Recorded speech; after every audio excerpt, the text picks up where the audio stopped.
Bueno, muchas gracias a todos los presentes en esta reunión y muchas gracias, Martín, por invitarme y por ser parte de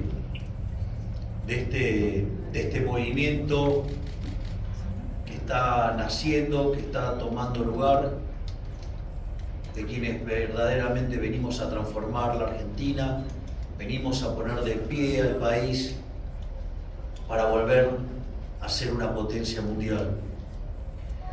Y para mí esto no es un tema ni casual ni menor. En primer lugar, porque soy amigo de Martín.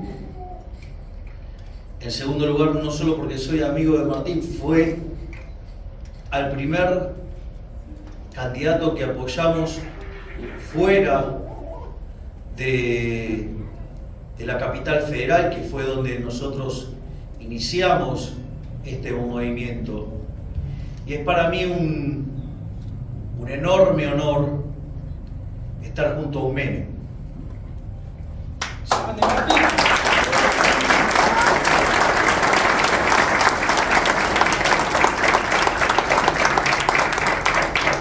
Porque,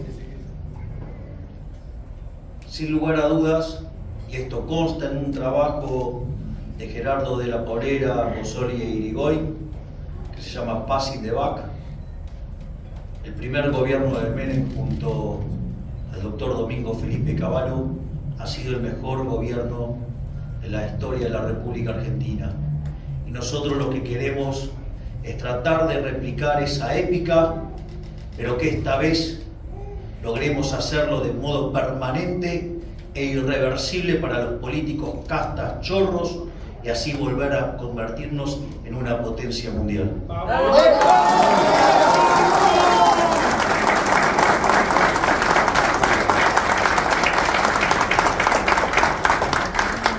En ese sentido,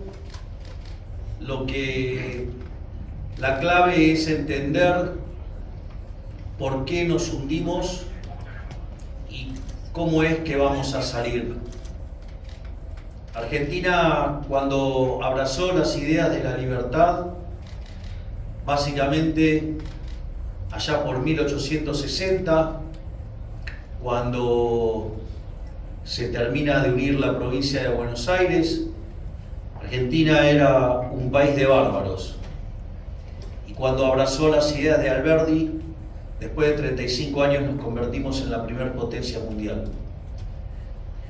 Pero después llegó el populismo, allá por 1916, y ahí es donde empieza la decadencia argentina, y ahí es donde Argentina empieza a abrazar sucesivamente dosis crecientes de socialismo, que es lo que hemos denominado el modelo de la casta.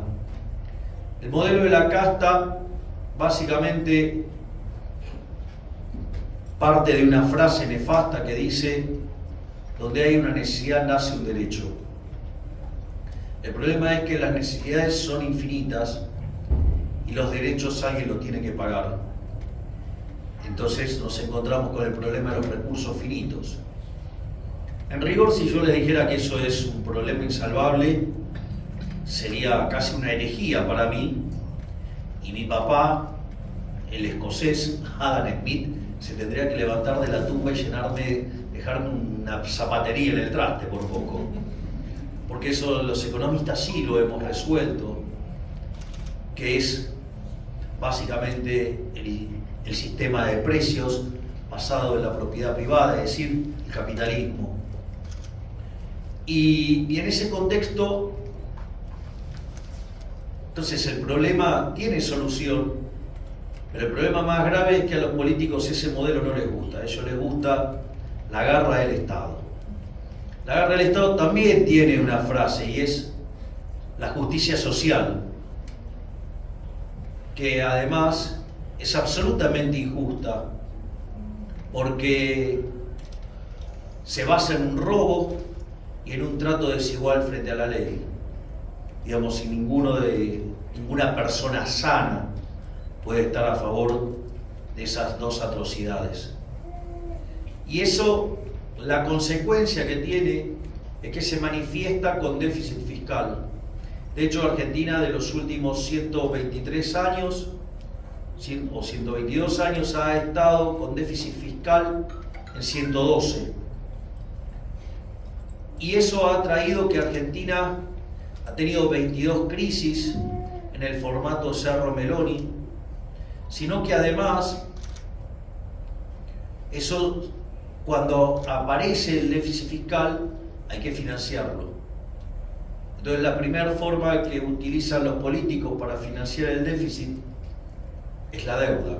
La deuda, que es un concepto profundamente inmoral, porque la deuda son impuestos futuros, y eso significa que es como que nosotros nos estemos yendo de fiesta y la cuenta la pague nuestros hijos, nuestros nietos y hasta aquellos que no nacieron.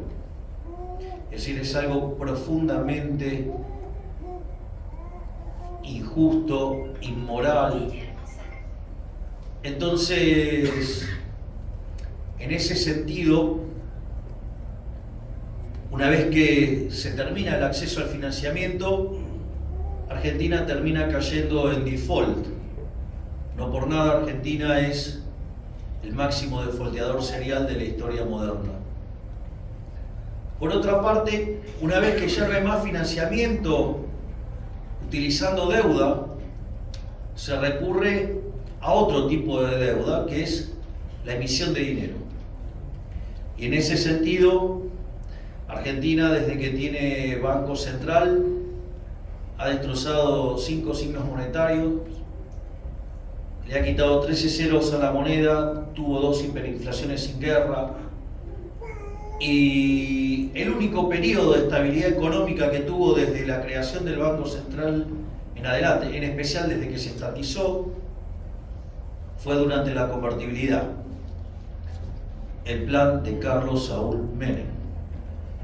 Entonces, en ese sentido, el único momento en que hemos dejado de ser estafados por ese robo que es la emisión de dinero fue justamente durante la convertibilidad.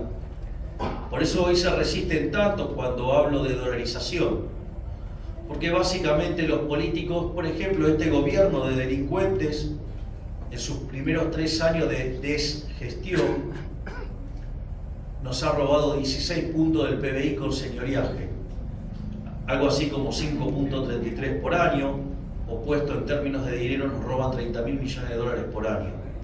Por eso van a haber tanta resistencia por parte de los políticos a lo que es la idea de la dolarización. Idea que yo no soy novedoso, idea que el propio Carlos Saúl Menem quiso impulsar cuando veía que aquellos que eran potenciales sucesores querían llevarse puesta la convertibilidad, y por eso intentó avanzar hacia la dolarización, es decir, una forma de cerrarle definitivamente el paso a la política para robar a los argentinos. De hecho, vean lo que es el caso de Ecuador, estaba con tasas de inflación en torno al 100%, y cuando se desata la corrida y básicamente se produce la huida del sucre, ahí lo que ocurre es que se dolarizan. Y cuando se dolarizan, la tasa de inflación literalmente desaparece.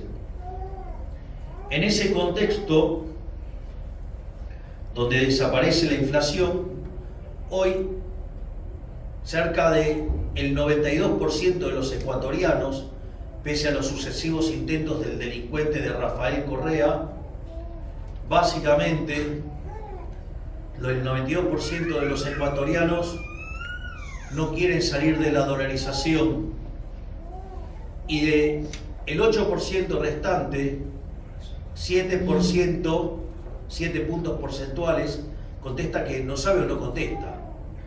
Esto significa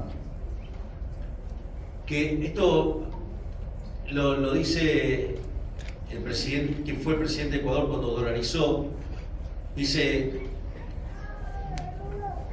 la única política de Estado en Ecuador es la dolarización, y Correa no se la pudo llevar puesta porque la dolarización era lo único que era más popular que Correa.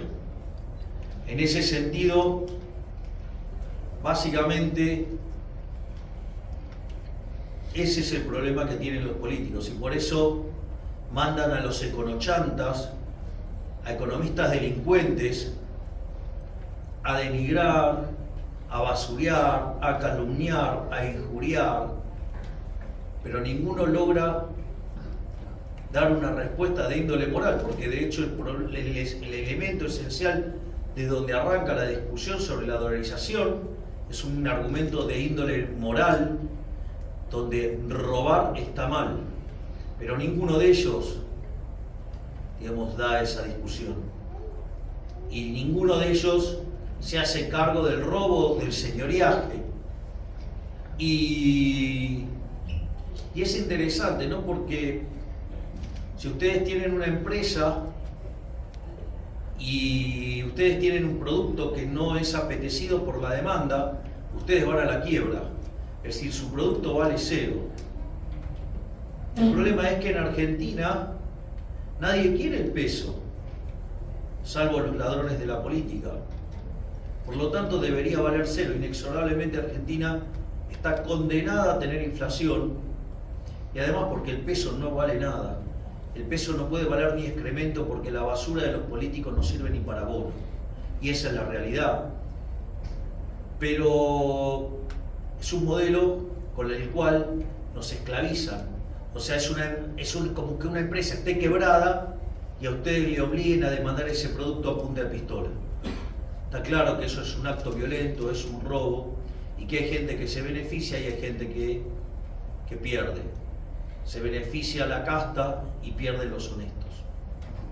Y cuando ya no les queda más alternativa, recurren a la suba de impuestos, es decir, una confiscación. Por lo tanto, una de las cosas que nosotros planteamos es que hay que hacer el ajuste.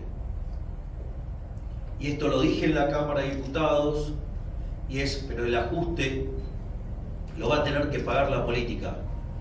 No paga más el ajuste del sector privado. Que lo pague la política, o que se venga el estallido y se lo lleve a todos puestos y que se vayan todos y que no quede uno solo de estos chorros.